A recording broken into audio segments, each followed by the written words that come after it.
Okay, bismillahirrahmanirrahim. Kita akan teruskan dengan subtopik yang seterusnya iaitu 6.2 nilai pH. Okey, apa yang perlu anda tahu daripada subtopik ini adalah perkara-perkara yang ada dalam kotak ni, standard pembelajaran. So, mesti tahu apa maksud pH, apa kegunaan dia, lepas tu macam mana nak hitung nilai pH asid dan alkali, dan macam mana nak eksperimen untuk kaji hubungan nilai pH dengan kepekatan ion hidrogen dan kepekatan ion hidroksida. Yang ketiga tu nanti saya akan tunjuk another video yang dibuat oleh another group of people, dan bukan saya sendirilah yang buat. Okay. So berbalik kepada yang pertama tu, menyatakan maksud pH. Kita dah sebut pH dari form 1 or dari sekolah rendah even. Apa benda pH ni sebenarnya? So kita tengok dulu skala pH. Skala pH adalah 0 hingga 14. Okay. So 0 hingga 6 adalah larutan berasid. Okay, kalau tengok ni siap berwarna ni. 0 hingga 6 adalah larutan berasid. Okay. 8 hingga 14 adalah larutan beralkali. Okay. Okey, dan 7 neutral. Dia bukan asid, dia bukan alkali. Okey. So, itu benda yang basic yang you memang dah tahu. Okey. So, apa benda pH tu sebenarnya? Okey, so kalau kita tengok kepada definisi ni, pH ni daripada sini, pH merupakan suatu pengukuran logaritma ke atas kepekatan ion hidrogen yang terkandung di dalam suatu larutan aqueous. Okay. So ada a few istilah yang macam baru in a way yang you tak pernah dengar or biasa dengar tapi tak ambil kisah sangat. Okay. So pH dia adalah satu ukuran. Satu ukuran yang menggunakan konsep logaritma. So nanti kita ada kaitan dengan ADMAT sikit lah. Okay. Satu pengukuran logaritma ke atas kepekatan ion hidrogen. Okay. Yang terkandung di dalam suatu larutan aqueous. Okay. First, saya akan explain dulu apa benda larutan aqueous. Okay. Kalau saya bagi contoh asid hidroklorik. Okay. Macam mana asid hidroklorik ini menjadi asid hidroklorik. Okay. So, asalnya kita ada gas hidrogen yang ditindak balaskan dengan gas klorin, okay, dan menghasilkan gas hidrogen klorida. Pada ketika ini dia masih belum lagi menjadi asid. Saya ulang. Kita ada gas hidrogen ditindak balaskan dengan gas klorin dan terhasillah gas hidrogen klorida. Okay. So basically asalnya dia adalah satu gas. Okay. Gas yang terhasil ini, okay, dilalukan dalam satu bikar. Okay, kalau saya lukis bikar yang ada air. Dalam ni ada air. Okay.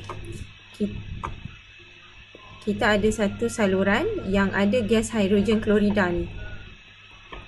Kita ada gas hidrogen klorida. So gas hidrogen klorida ni masuk ke dalam salur ini, okay, dan masuk ke dalam air. Okey. So apabila gas hidrogen klorida larut dalam air, barulah dia jadi asid hidroklorik yang kita akan tulis sebagai AK. Maksud aqueous adalah ada kandungan air. Sebab aqueous datang dari perkataan aqua. Okay, aqueous ni datang dari perkataan aqua. Aqua means air kan. So, nak hasilkan sesuatu yang kita sebut sebagai larutan aqueous, mesti ada kandungan air. Be it asalnya dia adalah satu pepejal, kita tambah air, dia jadi larutan aqueous juga. Contoh macam garam. Larutan garam. Okay. Natrium klorida tu kan, yang macam dekat rumah. So, you ambil garam tu asalnya pepejal. Sekarang you masukkan dalam, let's say, a mangkuk. Okay. Lepas tu you tambah air. So now dia dah jadi larutan aqueous natrium klorida. Kita emphasizekan aqueous tu sebab kita nak kata kita larutkan dia dalam air. So kena ada kandungan air. So macam asid pun you dah tahu daripada definisi asid sebelum ini. Asid adalah satu bahan yang mengayon dalam air. So dia mesti ada air dan only dia jadi asid. So sebab itu kita salurkan gas hidrogen klorida itu ke dalam air so that dia boleh jadi asid hidroklorik. Selagi mana dia tak kena air tu, dia masih kekal sebagai gas hidrogen klorida sahaja dan tidak bersifat asid. Okey. So, itu larutan aqueous. So, macam mana pula kita cakap berkaitan dengan pH ni? pH ni apa exactly? So, tadi saya sebut dah, saya padam yang ni Tadi saya ada sebut berkaitan dengan gas hidrogen klorida yang dimasukkan ke dalam satu bikar yang mengandungi air. So, jadilah dia satu larutan aqueous acid hidroklorik. So, let's say now dia dah jadi larutan aqueous acid hidroklorik. Okay, so saya labelkan dia sebagai AK, menunjukkan dia adalah satu larutan aqueous. So, basically pH ini dia nak ukur ada berapa banyak ion hidrogen dalam acid hidroklorik tu. Itu the easiest way to understand it. Okay, seperti yang you tahu, kalau kita ionkan acid hidroklorik ini, kita ada ion hidrogen dan kita ada ion klorida. Okay, kita abaikan dulu ion klorida because that's not the one yang kita nak fokus on. Yang kita nak fokus on is ion hydrogen. So, ion hydrogen ini ada dalam acid hidroklorik. So, basically pH ni nak ukur ada berapa banyak ion hydrogen dalam ni. Okay, tapi disebabkan dia tu adalah satu cecair, okay, ada satu larutan, therefore kita sebut perkataannya adalah kepekatan lah. So, berapa kepekatan ion hidrogen dalam satu-satu asid itu atau dalam sesuatu larutan aqueous itu. Okay.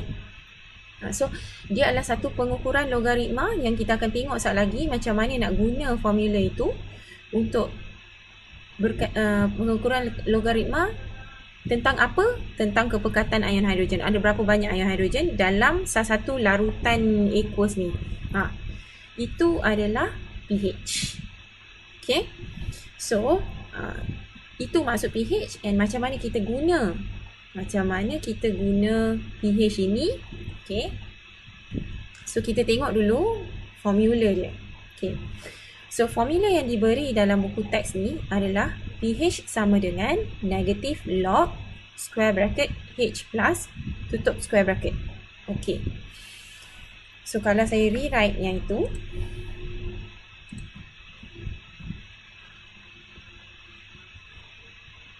kalau saya rewrite,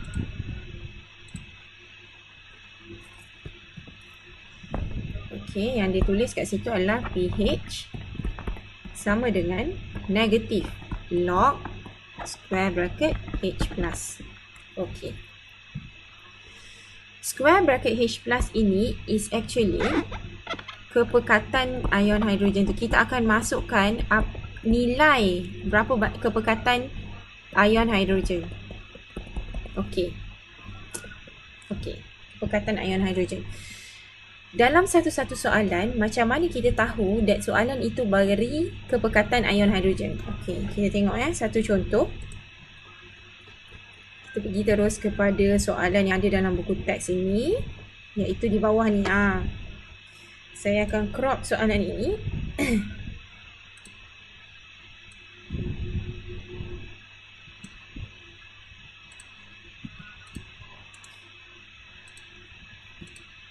Okey, soalan dia adalah hitungkan nilai pH.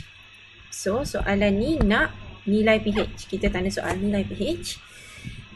Bagi asid hidroklorik yang mengandungi 0.001 mol per decimeter cube ion hidrogen. Okey. Yang dia bagi kat sini 0.001 mol per decimeter cube ni, ini adalah kepekatan ion hidrogen. Okey. Mana saya tahu ini adalah kepekatan? Mudahnya macam ni je. Kalau you tengok something yang ada unit mol dm negatif 3, itu adalah kepekatan. Sebab ini adalah unit bagi kepekatan. Okey, dan disebabkan ini adalah asid hidroklorik, maka kepekatan yang dia cakap ni adalah berkaitan dengan ion hidrogen lah. Okey, saya ulang.